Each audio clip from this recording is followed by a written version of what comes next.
ছাত্র জনতার গণ অভ্যুত্থানে শেখ হাসিনা সরকারের পতনের পর বাংলাদেশ ফুটবল ফেডারেশন বাফুফে সভাপতির পদত্যাগের দাবি ওঠে।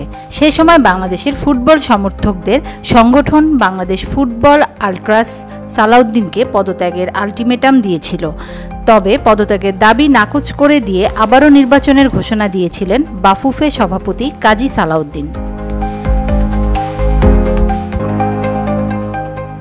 এবার কোনো সমর্থক না কাজী সালাউদ্দিনকে পদত্যাগের জন্য 24 ঘন্টার সময় বেঁধে দিয়েছেন সাবেক ফুটবলার ও সংগঠকরা। এ সময়ের মধ্যে তিনি পদত্যাগ না করলে তাকে ক্রীড়াঙ্গনে অবাঞ্ছিত ঘোষণা করে হবে বলে হুমকি দিয়েছেন তারা। শনিবার 31 আগস্ট বাংলাদেশ ক্রীড়া উন্নয়ন পরিষদের ব্যানারে মতিঝিলের বাফুফে ভবনের সামনে মানববন্ধন করেন সাবেক ফুটবলার ও সংগঠকরা। সেখানেই এসব ঘোষণা দেওয়া হয়।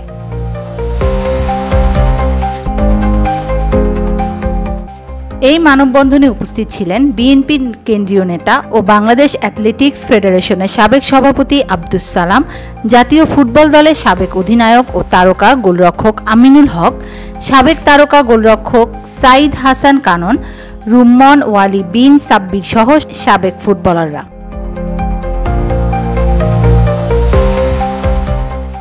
বিএনপি নেতা আব্দুস সালাম বলেন, নির্ধারিত সময়ের মধ্যে পদত্যাগ না করলে সালাউদ্দিনকে যেখানে পাওয়া যাবে সেখানেই লাঞ্ছিত করা হবে।